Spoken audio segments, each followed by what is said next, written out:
American Son, for instance. I didn't even look up who wrote it. I knew it was a white man because of the words he put in Kerry Washington's mouth.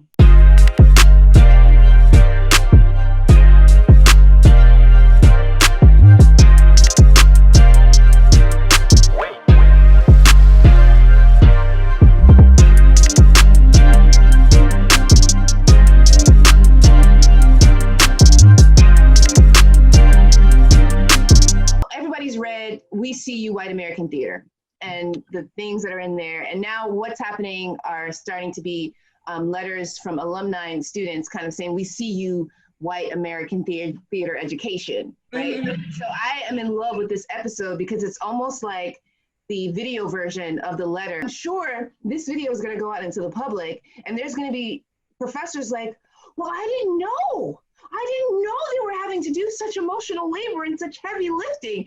And so it seems like common knowledge to us. It seems like we're sitting here sipping tea and we're clapping our fingers because it's like, duh, or like preach. But how long are we going to allow them to continue to operate in ignorance? We actually had a situation where a casting director came into our school to help us out with more on camera stuff. And she called me a mutt. And she said, I don't look Black enough to play Black characters, but I also don't speak Spanish, so I'm not going to be playing Latinx characters. And it was a very hurtful situation. My classmates all silently whispered sorries, so it seemed like that's not okay.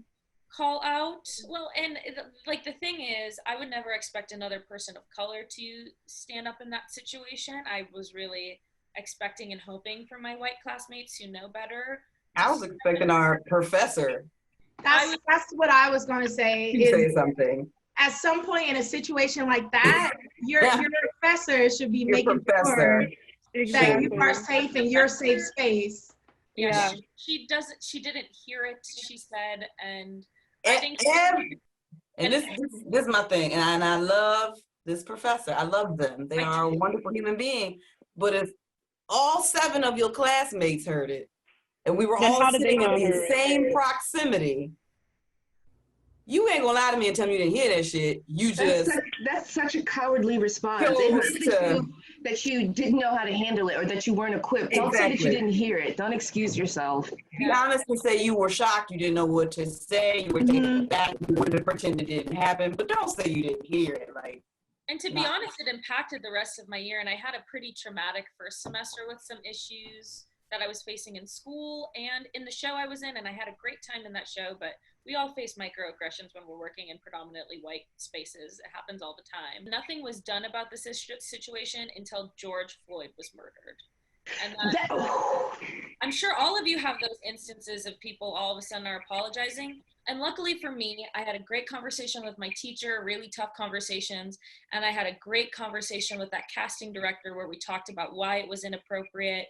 And I truly do see that they are sorry and that they are going to do better. So I am glad these conversations are happening. It's just hard to deal with the fact that things could go back to normal again in our industry. And then until something of this size happens again, people will, I've seen it with Mike Brown. I've seen it with Philando Castile. I've seen it with Jamar Clark in my own neighborhood. So I really hope the energy is affecting everybody in an uncomfortable way so we can make the shifts we need to make. So like I can be Black and so I can be Latinx and so I can also be biracial. It's such a sad thing when the change comes at the expense of your personal trauma. Like, oh, you learned, you figured out what's wrong, but I've been nicked and scarred in the process. And when you add them all up, what am I even working with as I move throughout the world?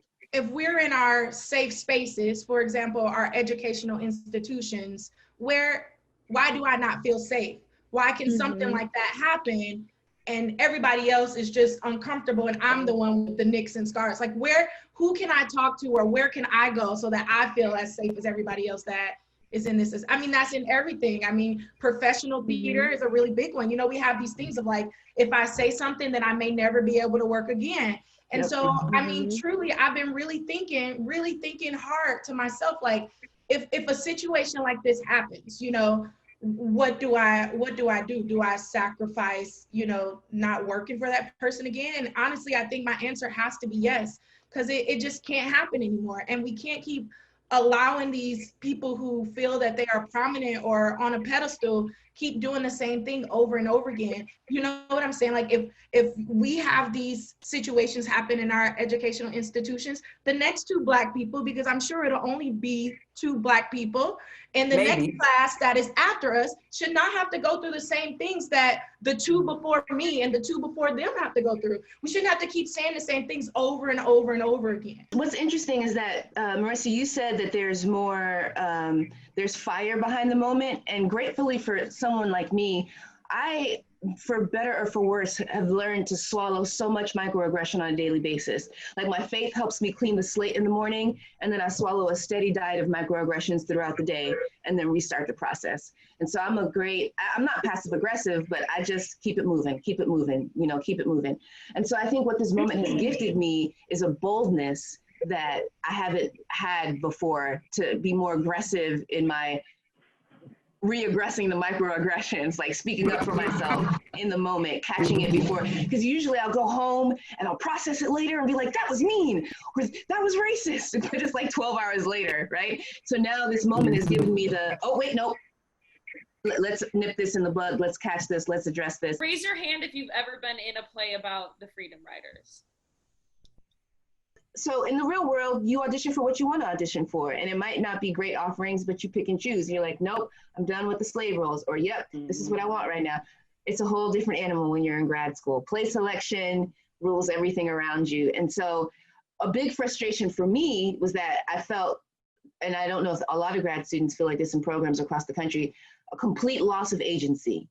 These are the plays, do them. Because in educational theater, there's a lot of consideration. Other departments, the needs of the specific students, the makeup of the class. People have been hiding behind some of these exceptions a little too long now. I think it is going to be a trial and error if it's a mainly white selection committee. Even if it's women, there's like, I do not agree with a lot of the ideals and a lot of the ideals of white Western feminism. And I think that has a big part of a movement in American theater that's happening that really is only profitable for white cis women. I feel like our class specifically has been asked, give us material, give us material, give us material. And to be honest, I'm so tired of giving material and doing all that labor of like finding material to do for something that might not happen. Or last year we did like a cabaret of sorts, and I just kind of want to be given a play that I can audition for. Okay, you want us to pick material, but you realize my experience is very different than my classmates. My formative education in theater was very Black, and the material I have is very Black, and my only other classmate of color, I can't do every scene with them. I can't only participate and act with them, so I feel like I have nothing to offer. I don't have anything to give you. And a lot of the stuff we've done or we've read, I know we're trying to do like comedic stuff. I'm like, I'm pulling from what I got. I'm pulling from what I know, and what I know, I can't do it with the makeup of the class. So, I don't know what to do. That's where I was, and I just would kind of just threw up my hands and did whatever people brought in because I was literally just frustrated.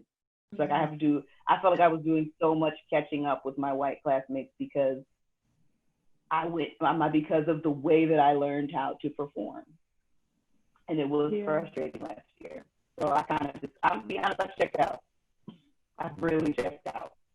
Sometimes like I'm so, I don't use the word brainwashed, but so accustomed to the white perspective in terms of plays. Sometimes I'm like, is this going to be allowed? Are they going to respect the language? Are they going to see this as at the same level as Brecht?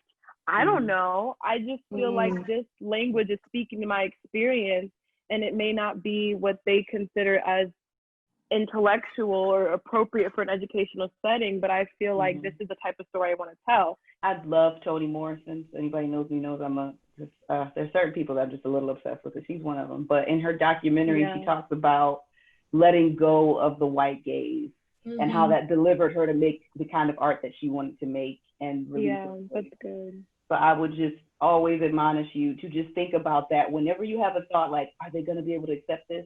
Fuck it if they can accept it. if you can just let it go, and we're all learning. Every day I'm still continuing to learn how to do that. But the more you learn how to do it and the better you get at it, you will be able to really do the kind of art that you want to do. So fuck that.